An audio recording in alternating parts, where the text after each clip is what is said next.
Hi, Scorpio. So welcome to your March reading. I am aware of the date. I apologize. I've been going through some health problems. I don't have the coronavirus, so that's a positive. But in saying that, I do have some things that I am battling right now. So you will see me on the channel. I'll still be around. I'm not going anywhere. I just have to sort of take care of my energy, as we all do right now. Like, we all have to make sure that we are paying attention to ourselves, but we also have to make sure that we are paying attention to everybody else and mankind, and not just thinking about ourselves anymore. This is about like a collective thing, right? So I am taking care of myself. And what's really interesting is I've learned how to take better care of myself in the face of this health stuff that's been going.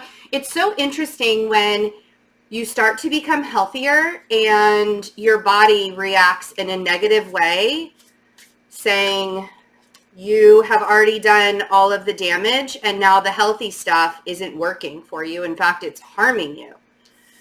So it's amazing when we shift our life and change it for the better, and yet there's a catch, right? There's that catch that we have to like pay attention to. And you guys are sort of going through that right now. It's really interesting. And I feel like you've actually been going through it for the last couple of months, where you start to make changes for your life for the better, and then something negative happens. And then you're like, well, what the fuck? What just happened? You're almost blindsided in a way, right?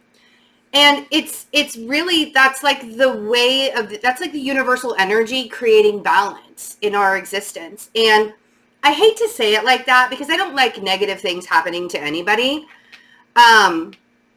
But we all sort of have to realize that it's not just going to be love and light all the time. And it's not just going to be negative bullshit all the time. We have to come together in sort of a common thing. So whatever it was, the Seven of Swords, whatever it was that created that negative moment in your life, because the Seven of Swords is about not being able to trust other people or feeling like you've been deceived in some way. Whatever it was, but oh, by the way, I guess I should say this. I always forget to do this. I'm using a new tarot deck. It's called This Might Hurt Tarot Deck. And it's very modern. It's by Isabella Rotman. You can't get it on Amazon or anything. You actually have to go to her website. Look for, if you Google This Might Hurt Tarot, you'll find the deck. I need to put the link in the description box. I just haven't done that yet. So that Seven of Swords moment, right? That negative, feeling deceived moment actually it was a gift of stability in your life. It gave you an opportunity to start something over, to start something fresh, to see something for what it actually is. Whether that was a situation, whether it's a relationship, whether it's a person in your life, whatever it was, there was a shift. It had to happen. And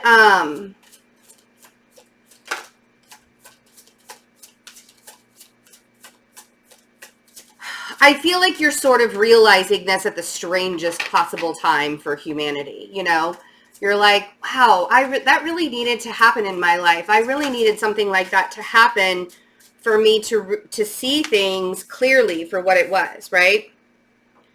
Okay, so here we are. There you are. The King of Cups. It's so funny. It's an old man in a rowboat. Like, I can't. I love these cards. They're so cute. And then we have the Queen of Wands. So you might be dealing with a fire sign energy. Maybe that's the person that was deceptive to you. But again, this guy, this King of Cups guy up here, he's making me feel like he really can't be bothered right now. You know, and when I say that, I mean, you're sort of just going your own way, even in, right? Yes. You are recognizing, and I do feel like this Queen of Wands is somebody who you feel like very much deceived you. And we have the Three of Swords and the Eight of Cups. And because you feel deceived by this person, it was painful, you know, and the emotional attachment to it. One of the things that I've really had to learn in my life, especially recently, is the non-attachment. And it's not that I don't care. It's not that I don't care about other people. It's not that I don't care about what's going on in the world. It's not that I don't care about what's happening in others' lives. It's that my entire life, I was so worried about how everybody else felt all the time that I never paid attention to my own feelings. And so when the pendulum swung, right, when the pendulum swings and you have to start really being aware and conscious of yourself and not worrying about being somebody else for other people, it's this huge consciousness shift, you know, and you have had to realize that it's not about trying to please other people. It's not about trying to be somebody else for other people. It's about finding out who you are. And you have to do it sort of in a selfish kind of way. Now, I will say moderation, right? We don't want to be so self-righteous or so like caring for ourselves so much that we forget about the common, you know, we forget about humanity and we forget about being there for other people and you know, having other people in our life and all of that, right? But there has to be a better way. And there was something I actually put on Twitter this morning is, well, first of all, I want to say this before I even tell you what I put on Twitter. Sometimes you are toxic to other people without even realize you're toxic to somebody else. And you can't change that story for them. You can only change your story. The way other people see you and feel about you is not for you to try and change or to try and convince them otherwise.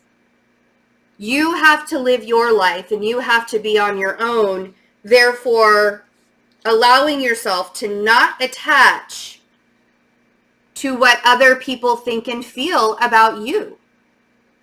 And if you're constantly trying to get the approval of other people still over and over and over again, you are going to be hurt over and over and over again. There has to come a time where you allow yourself to detach from the way other people see you and realize that your truth is built upon how you see yourself, not the way other people see you. Do you understand what I'm saying there? Now, what I put on Twitter this morning is, it's not that you're broken and you're attracting toxic people. It's that you're broken. Toxic people will attach themselves to anybody. If they're truly a toxic person, they will attach themselves to anybody. It's when you see that person reveal themselves as toxic to, and maybe they're not toxic to everybody. Maybe they're just maybe you guys just didn't work out and they start to be toxic to you. The thing that has to change is you releasing that. The thing that has to change is you no longer being attached to the toxic person. And you know, I mean, we have to kind of change that narrative. You know, we have to change that narrative. Because you're not a broken person. You don't have to be fixed. You are not attracting toxic individuals. And I'm guilty. I have actually said those words before. You're attracting toxic people because of the way you feel toxic about yourself. I've actually said those, and that can be very harmful to a person. So we're changing that narrative. And it's okay to change your mind. It's okay to change your narrative. When you realize and you become consciously aware about how something might hurt another individual, you change. You flow. You evolve. And that's hard sometimes for somebody who's not a mutable sign. Like, that's easy for me because I'm mostly mutable, right? But when you're super fixed, Scorpio, right? All you want to do is sit in your rowboat in the middle of... This reminds me actually of a meme that I saw of a woman sitting on a rowboat in the middle of like a lake or something, and she's got a coffee cup and a cigarette, and she's like, when you're sick of everybody else's shit. You're just like sitting there, and that's what this guy reminds me of. You know? I mean, sometimes that's all you guys want to do is just shut down, get numb, go all up in your business, and just stay there. And that's perfectly fine. But I don't want you to miss out on this gift. Like, it's so amazing with all of these cards about deception and hurt and pain, and we know who it is. There's this beautiful Ace of Pentacles right in the middle of all of this. Like, let's not miss out on the blessings of life. I know there's so much fear going on. I know that the fear mongering and it is warranted fear. I understand. It is not an easy time to be alive. But we're all in this together. Nobody is any less important than another person at this point. And people are going to try to remind you of how much more important they are than you are. Okay? That's why you have to know your truth. And that's why you have to have your own narrative and not have a narrative off of somebody else. Let's clarify these because I feel like I've been talking you guys down into a... Like, shut up. It's so funny. I did a couple of readings, like general readings yesterday. But after resting, like I literally have rested and I haven't read anybody's energy for quite some time. And so now that I'm doing it, it's like, try and shut me up. I am starting to feel a little bit more like myself. I was not feeling like myself for a couple of weeks.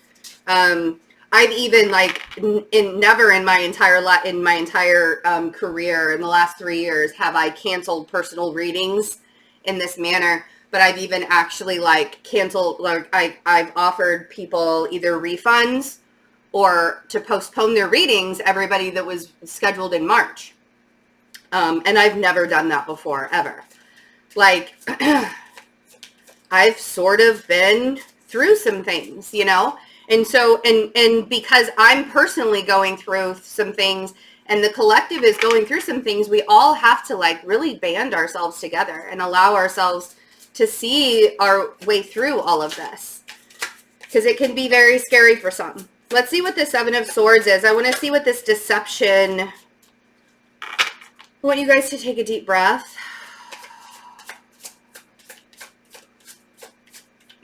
You know, when somebody hurts you and when you have a hard time processing, when you have a hard time processing that hurt, Ten of Swords, you're ending a cycle. Man.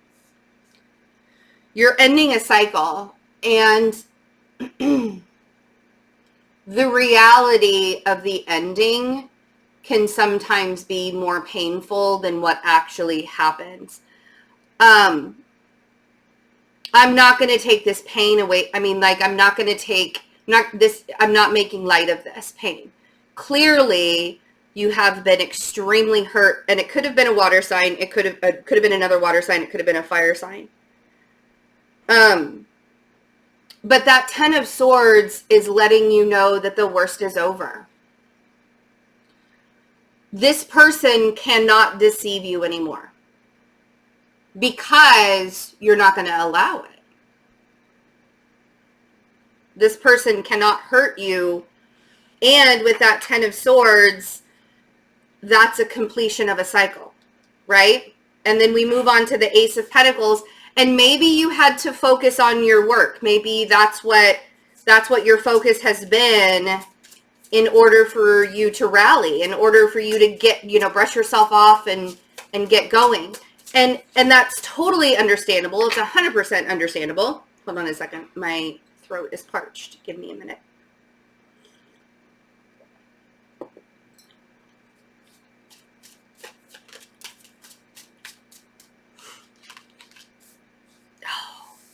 The Ace of Wands on the Ace of Pentacles, you guys.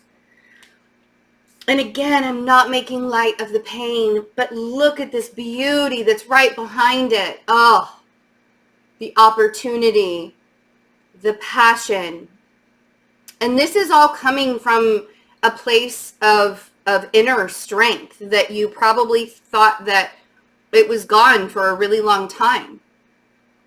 This isn't coming from an outside source. This isn't coming from somebody else telling you how great you are. This is something that you are building. You know, the universe is providing you with stability. The universe is providing you with energy and passion and excitement and allowing yourself to put yourself out there and do the things. Right? But you have to be able to see it for yourself. I mean, I can tell you until you're blue in the face that you have amazing things coming up this year for you, but in light of everything that's happened with the world, it's kind of hard to believe it, right?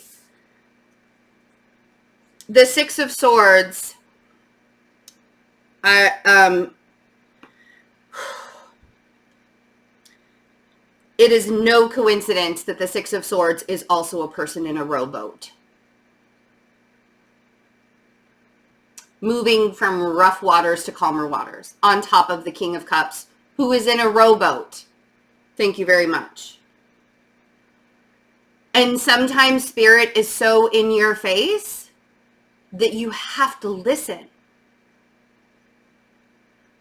You're strong enough to get past whatever this deception was.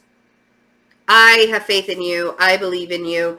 And again, I'm not making light of what happened to you. And I know I have to keep on saying that because I know someone is going to be like, why didn't you acknowledge how much pain I was in? I know how much pain you were in. It hurt so much that I wanted to cry when that Ten of Swords came out. I wanted to, like, I had to compose myself so I didn't start, like, shedding tears. Maybe this Queen of Wands is here to help and save the day. Maybe this is the person that hurt you. Let's see. But that Six of Swords is, it's time for you to see the brighter side of things. It's time for you to see the direction that you're going is a lot more than where you were when you were deceived by this person. Let's see what the Queen of Wands says. Yeah. See, and here's the thing is you don't have to fight the Queen of Wands. And this is what I'm saying. The Nine of Wands on the Queen of Wands. You don't have to fight. You're done with the battle. There is nothing else left to do with the Queen of Wands. And if the Queen of Wands is somebody new in your life that's helping you transition through this pain, they're here to let you know that this is not something that you have to work so hard towards, right? The person that you're supposed to be with isn't going to be a chore, right? It's just going to be easy. Let's see what the Three of Swords is. And for some of you, you're still just fighting them in your own mind too. Like maybe they're not even in your physical existence anymore and you're still like, you know, fighting the whole reason behind them. The Knight of Swords on the Three of Swords. Okay.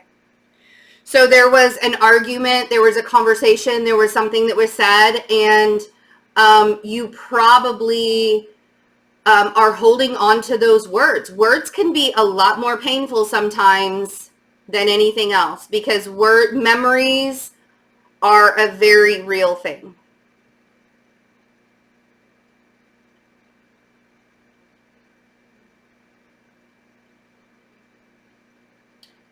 And when you hold on to the memories, you can go down that rabbit hole of what they said or what you said or how you wish things could have gone differently, ... Or Eight of Cups, you can just walk away. and know that it's okay to walk away and look back on the situation and say, man, I'm grateful for what I learned. I'm grateful for how I grew. I'm grateful for what they taught me about myself. Maybe they didn't do it so eloquently, you know? So let's see what the 8 of Cups is. Okay. Yeah. And the 2 of Pentacles is at the bottom of the deck. The 9 of Swords and the 7 of Wands. Oh, it's 11-11. Look at that. 9 of Swords and the 7 of Wands on the 8 of Cups. If you're having a hard time trying to put up personal boundaries and you're having a hard time and you're like, that's the anxiety. You're like, I don't know how to make this person go away. I don't know how to walk away from this person. I don't know how to let it go. I don't know how to do this. I don't know why this person's energy is still in my energy field. I don't understand like, you can drive yourself crazy by all of the, I don't know, I don't know, I don't know, I don't know, I don't know how, I don't know how. Or you can look at the situation and you can say, I'm going to focus on myself. And when their energy shows up, or I have a memory of them, or a thought of them pops up, or a song comes up on the radio that reminds me of them, I can say, thank you for being a part of my life. I release your energy. And you do that so many times, and you do that so often, and one day you don't have to do it anymore. It's a process. But I don't want you to get into the 9 of Swords trying to figure out how to walk away from this. I don't want you to get into the 9 of Swords trying to figure out how to have healthy personal boundaries, right? But you have to learn how to have healthy personal boundaries, and it has to start with you. If you have boundaries for everybody else, but you don't have boundaries for yourself, meaning when somebody hurts you, if you are attached to that hurt, or you can look at it from a bigger viewpoint and say, okay, that person might be going through some things, or maybe I was toxic to that person and didn't necessarily, sometimes you think that you're the one that gets hurt, but maybe they got hurt first and they just didn't know how to voice it. You know what I mean? Like, sometimes we get into arguments with other people thinking that we're in the right, or something happens with somebody and you think the whole time you're in the right, and it's because you haven't looked at the perspective from another person. And when you start to look at the conscious perspective of other people, you can be aware, and you can do that. You can practice non-attachment. You see what I'm saying there? 2 of Pentacles, High Priestess. And the 10 of Pentacles. When it comes to work decisions, when it comes to making money and working, please use your intuition. I know that you're working on that 10 of Pentacles. I see it. I feel it. I understand it. I get it. I think that right now you're kind of in a balancing stage, right? Where if you make a false move, you could go directly from the 10 of Pentacles to the 5 of Pentacles really, really fast. The biggest thing about this is allowing yourself to see that the universe has you right now. And the way that you're going to feel really, really good about your journey in this moment is if you listen to that inner voice that you've probably been ignoring a lot lately due to this 10 of Swords and the deception. You guys are really coming to the end of a cycle and starting a new one, and it has a lot to do with self-confidence. You're ending that cycle of not believing in yourself, and you're starting a whole new cycle with this brand new kind of attitude of, all right, let's do this. Let's start fresh. Let's start over again. And building on a much steadier foundation. You have to go through the tower moments to get here, though. Because before, the foundation was so unsteady, right? And you've already done it. That's why there was no tower in your reading. We've been there. We are past that. Okay? I love you guys. Thank you so much. I mean, like, you guys were the most patient in getting your reading, and I'm sorry that you were last. Sometimes it's harder for me to read your energy, and I don't know why that is, but I love you guys. It does not mean that I love you any less, and I truly appreciate all of the support that you've given me. Watch the daily readings, the daily energy updates, and the daily readings for any kind of updates on my health if you're concerned. You can also go to Twitter or Instagram. I'm trying to keep everybody updated on a regular basis, but sometimes I just need time to myself. So, but if you have any questions, if you want to ask me anything, my emails are wide open. My direct messages are wide open with Instagram. I have reached out to a lot of people. I've gotten a lot of messages also. So just be patient on me getting back to you on things. But I love you all, and I'll see you guys for your love readings. Bye.